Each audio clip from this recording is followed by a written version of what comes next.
안녕하세요. 경제미녀입니다. 최근 테슬라에 관한 여러 뉴스가 보도되었습니다.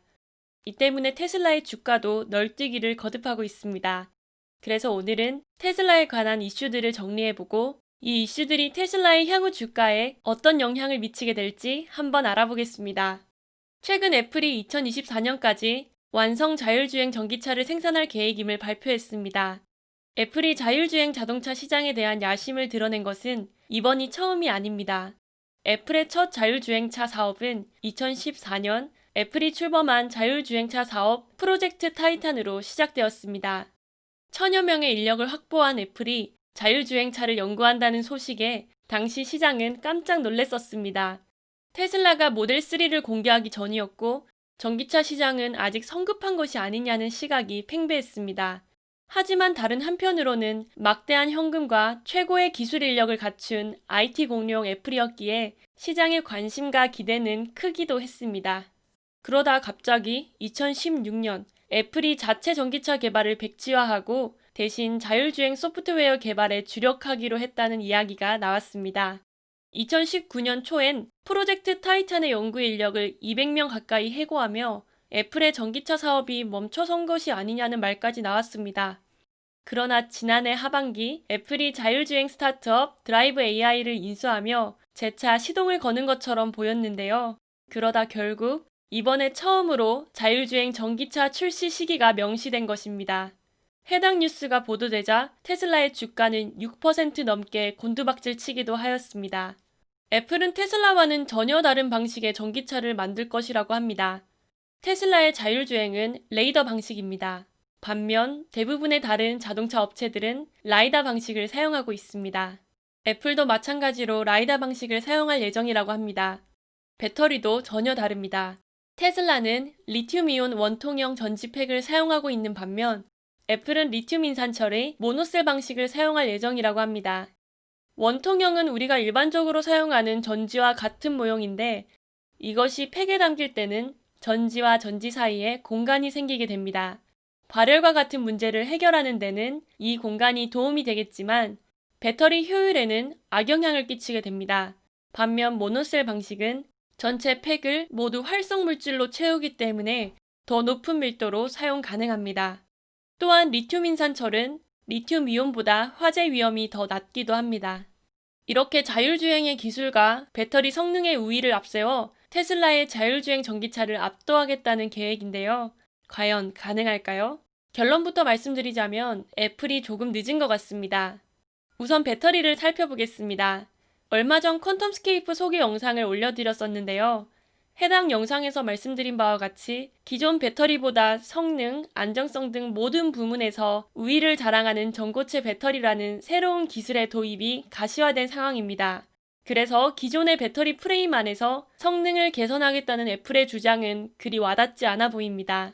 기존의 2차 전지 배터리의 효율을 개선하려는 시도는 늘 있어 왔지만 액체 전해질을 사용하는 2차 전지 배터리는 근본적인 한계가 있기 때문에 아무리 변화를 주어도 약간의 개선밖에는 이루어내지 못해왔습니다.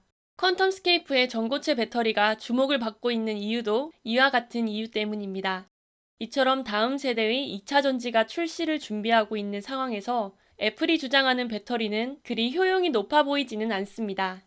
자율주행 성능도 마찬가지입니다. 사실 애플의 자율주행 전기차는 전기차로서의 성능보다는 자율주행의 성능을 어필할 가능성이 높은데요. 그 이유는 애플이 하드웨어보다 소프트웨어에 강점이 있는 IT 회사이기 때문입니다.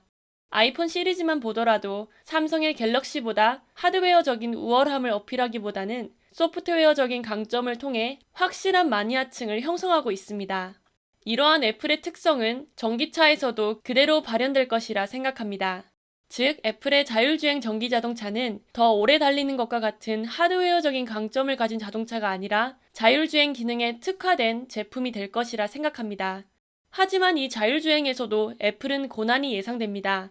앞서 자율주행을 위한 사물 인식에 테슬라는 레이더 방식, 애플은 라이더 방식을 사용한다고 말씀드렸었는데요. 자율주행의 핵심은 레이더 방식이냐 라이더 방식이냐가 아니라 이렇게 인식한 영상을 분석하고 주행 상황에 대입하여 실제 도로에서 어떻게 대응하는지입니다.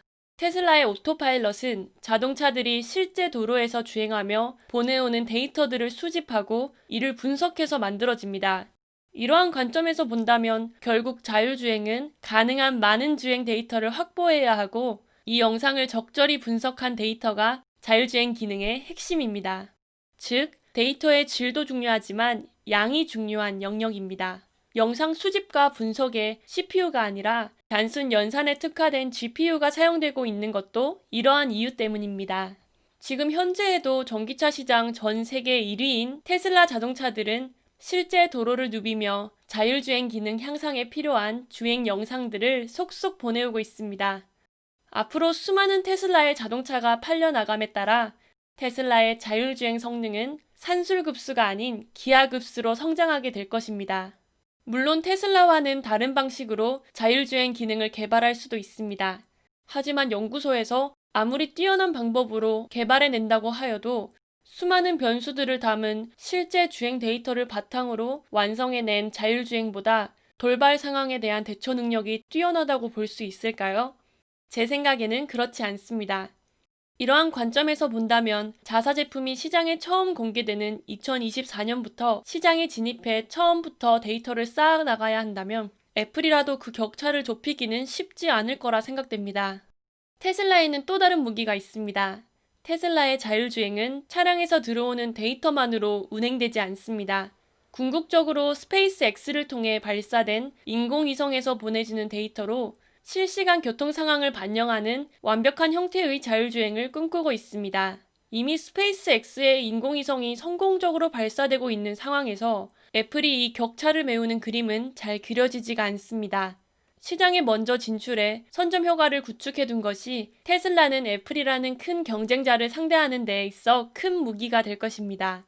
정리하자면 빠른 시간 내에 애플이 테슬라의 경쟁자가 될 수준으로 하드웨어나 소프트웨어를 갖추기는 쉽지 않을 것 같습니다. 애플의 소프트웨어가 경쟁력을 갖출 수준이 된다면 테슬라의 소프트웨어도 기하급수로 성장한 상황일 것입니다. 그럼 애플에 관련된 소식은 이쯤 정리하고 다음 소식으로 넘어가겠습니다. 테슬라가 유상증자를 발표함에 따라 현재 보유 중인 수많은 현금과 유증으로 추가로 들어올 자금을 어디에 활용할지에 대해 수많은 논의가 있는 상황입니다. 그중 하나는 큰 완성체 업체를 하나 인수한다는 내용인데요. 이번에도 결론부터 말씀드리자면 제 생각에는 그럴 일은 없다입니다. 그 이유는 테슬라가 100% 친환경 자동차만 생산한다는 점에서 오는 이점 때문입니다. 테슬라가 전통의 자동차 생산 기업을 인수한다면 지금 당장 생산 설비나 인력을 늘리게 되는 이점은 있을 수 있지만 큰 문제가 있습니다. 바로 전통의 자동차 생산 기업은 내연기관 자동차를 계속 생산하지 않을 수 없다는 점입니다. 그들의 생산 시설과 노동력을 늘릴 수는 없기 때문입니다. 시간이 점차 흐름에 따라 대부분의 자동차 생산 기업들은 친환경 자동차를 생산하는 방향으로 바꿀 수밖에 없을 텐데 그렇다면 테슬라는 향후에도 쓰지 못할 시설과 그 인력들을 떠안게 되는 셈입니다. 또한 내연기관 자동차를 생산하는 기업들에 대한 각종 규제와 법률 이슈도 고려해야 하는 상황입니다. 각국 정부는 친환경 자동차 생산 기업들에게 각종 수혜를 제공하는 반면 내연기관 자동차 생산 기업에게는 각종 규제와 제약을 가하고 있습니다. 친환경 자동차 생산 기업으로서 각국 정부의 정책 수혜를 받고 있는데 굳이 그 수혜를 마다해야 할 이유가 없습니다. 그리고 무엇보다 큰 이유가 있습니다. 친환경 자동차 생산 기업으로서 프리미엄을 가득 받고 있는 주가에도 영향을 받게 됩니다. 높은 주가 덕분에 유상증자로 큰 규모의 자금 수혈도 원활하게 진행했는데 오히려 다른 기업 인수로 인해 주가를 하락하게 만들 이유가 있을까요? 차라리 그 자금으로 생산 규모를 확대해 다른 시설에 투자할 것이라고 저는 생각합니다. 즉, 테슬라는 불확실하고 장기적으로는 부담으로 작용할 다른 기업을 인수하는 것보다는 순수한 친환경 자동차 기업으로서 주가의 프리미엄과 혜택을 노릴 것입니다. 지금까지 테슬라의 최근 이슈 중 가장 중요한 두 가지를 살펴보았습니다. 테슬라 주주들에게는 결국 가장 중요한 부분은 주가 더 갈 수 있는지 부분입니다. 현재 테슬라의 주가는 너무나도 고평가를 받고 있습니다. 매출 기준 전 세계 자동차 회사들의 1% 수준인 반면 시가총액은 전체의 20% 이상을 차지하고 있습니다. 이처럼 고평가를 받고 있는 회사의 주가가 꺾이는 시점은 가파르게 성장할 것이라 예상했던 것이 그렇지 못하고 떨어지기 시작할 때입니다. 즉, 새로 시작한 비즈니스 상태가 좋지 않다던가 실적 상승세가 둔화되거나 떨어지는 시점입니다. 하지만 아시는 바와 같이 테슬라의 실적은 승승장구하고 있습니다. 마침 바이든 정부에서도 친환경 시장에 적극적이니 향후 실적은 한동안은 걱정 없을 것 같습니다. 지금까지 테슬라 관련해서 가장 이슈가 되고 있는 두 가지 상황에 대한 정리와 향후 전망에 대해 제 생각을 소개해드렸습니다. 지금까지 경제미녀였습니다. 영상 시청해주셔서 감사합니다.